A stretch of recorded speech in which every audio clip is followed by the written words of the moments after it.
ये जो क्वेश्चन आपको दिखाई दे रहा है ना, ये क्वेश्चन कक्षा 10 का है। इम्पोर्टेंट क्वेश्चन है। ये क्वेश्चन यदि आपने समझ लिया है और यदि ऐसा क्वेश्चन एग्ज़ाम में आता है तो ये क्वेश्चन 100 में से 100 दिलाने वाला क्वेश्चन है। क्योंकि यदि आपने इस क्वेश्चन को पहली बार यदि बोर्ड परीक्षा में आप करोगे तो आप गलत कर सकते हो। तो इसका मतलब ये है कि अपनों को पहले इसको बोर्ड परीक्षा देने से पहले एक बार पहले भी यदि अपन कर लेंगे इसको तो वहाँ पे ये सही हो जाएगा अपना पूरा अच्छे से, है ना। तो ये क्वेश्चन इंपॉर्टेंट है, अच्छा क्वेश्चन है। बोर्ड परीक्षा में 1 नंबर में ऐसा क्वेश्चन पूछा जा सकता है। ठीक है, तो इसको अच्छे से समझना है। अब देखो क्या है क्वेश्चन। क्वेश्चन है अपना त्रिज्या आर। त्रिज्या दे रखी है अपन को आर के एक अर्धवृत्त।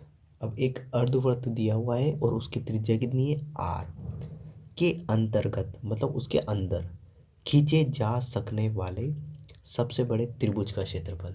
तो मतलब अपनों को यहाँ पे एक अर्धवृत्त दिया हुआ है जिसकी त्रिज्या आर है और उसके अंदर अपनों को एक त्रिभुज बनाना है सबसे बड़ा और उसका क्षेत्रफल बताना है।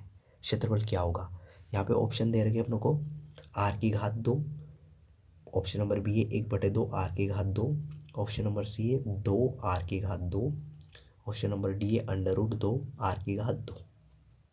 ठीक है, अब एक बार ऐसे करो, तुक्का मार दो कौन सा आएगा। एक बार सोचने के लिए एक बार इमेजिन करो अपने माइंड में कि ऑप्शन नंबर ये सही होगा। ठीक है, आई होप आपने सोच लिया होगा। अब देखो इसका आंसर करते हैं। देखो, अब देखो आर त्रिज्या का एक अर्धवृत्त है। सबसे पहले तो अर्धवृत्त बना लेते हैं। तो देखो ये मैंने बनाया अर्धवृत्त।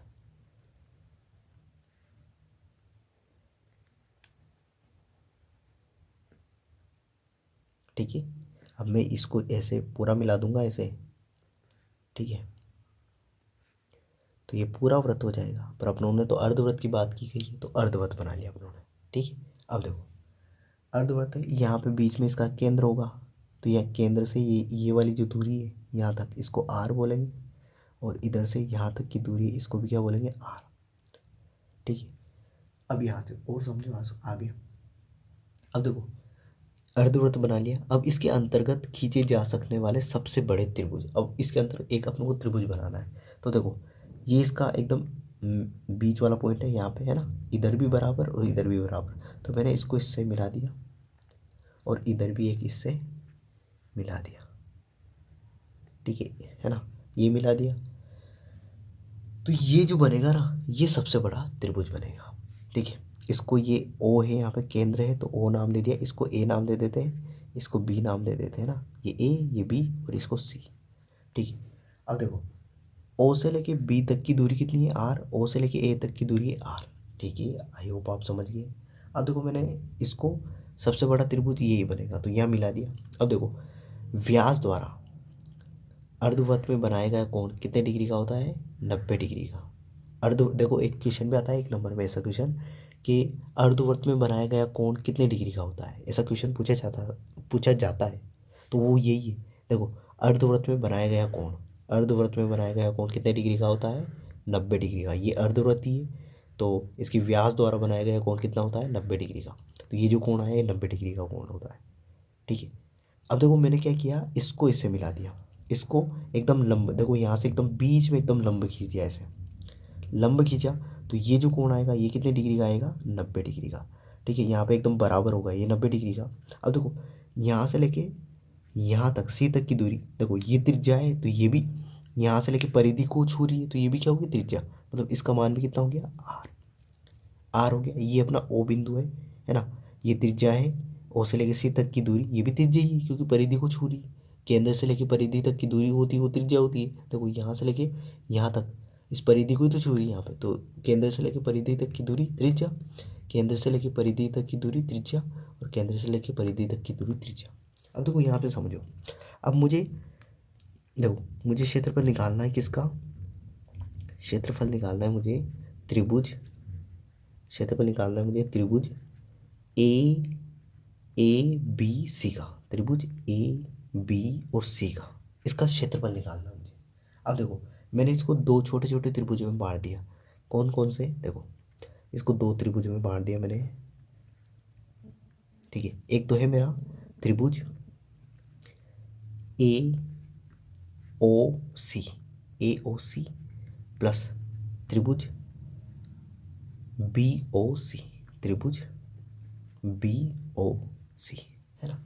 अब देखो यहाँ से समझो, ये अपना क्या है, लंब है और ये आधार है। तो इस त्रिभुज का क्षेत्रफल क्या हो जाएगा, देखो त्रिभुज का जो क्षेत्रफल होता है ना उसका सूत्र होता है, यहाँ बता देता हूँ आपको, त्रिभुज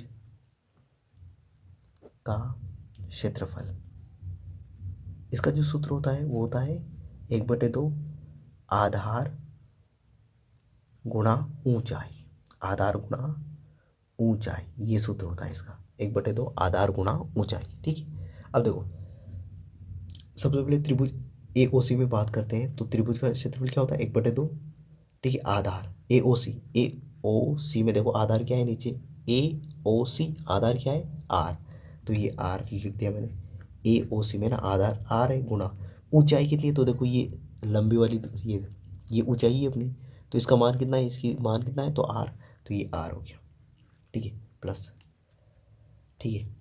अब देखो बी ओ सी में, त्रिभुज बी ओ सी में तो त्रिभुज का क्षेत्रफल तो यही है, तो 1/2, ठीक है। अब देखो ये आधार तो क्या है अपना, आधार तो आर ही है, ये आधार आर, तो ये आर गुणा ऊंचाई कितनी है आर, तो ये आर, ठीक है। अब देखो समझो 1/2, आर को आर से गुणा किया तो आर की घात 2 प्लस 1/2 आर को आर से गुणा किया तो आर की घात 2, ठीक है। अब देखो यहाँ से मैंने क्या किया, आर यहाँ भी आर की घात 2 है, यहाँ पे भी आर की घात 2 है, तो कॉमन ले लिया, उसको बाहर निकाल लिया, तो आर की घात 2, तो यहाँ बचा 1/2 प्लस का चिन्ह 1/2। अब देखो ये आधा और आधा, आधा और आधा मिलके क्या हो जाएगा, एक बन जाएगा, तो ये आर की घात 2 गुणा 1, तो ये मान आ गया अपना आर की घात 2, आंसर आ गया ये। तो जो अपने को पूछा था कि अर्धवृत्त में एक आर त्रिज्या का एक अर्धवृत्त है, ठीक है, उसके अंदर खींचे जा सकने वाले सबसे बड़े त्रिभुज का क्षेत्रफल क्या होगा, तो आर की घात 2 होगा उसका क्षेत्रफल, ठीक है। तो इस तरीके से करना, तो ऑप्शन नंबर ए इसका राइट आंसर हो जाएगा, ठीक है।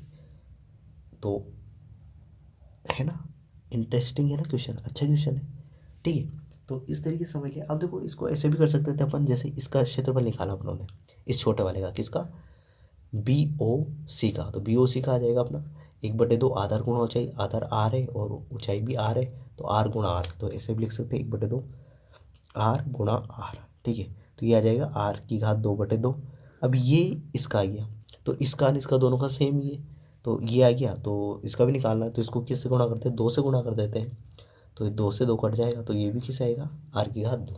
तो मतलब वैसे भी निकाल लो, जैसे इसका निकाल लिया अपनों ने, तो इसका दुगुना कर दो, दोनों आ जाएंगे, दोनों का जुड़ के आ जाएगा, ठीक है। इस तरीके से आप कर सकते हो आप। तो आई होप ये जो क्वेश्चन है आपको पूरा समझ में आया होगा।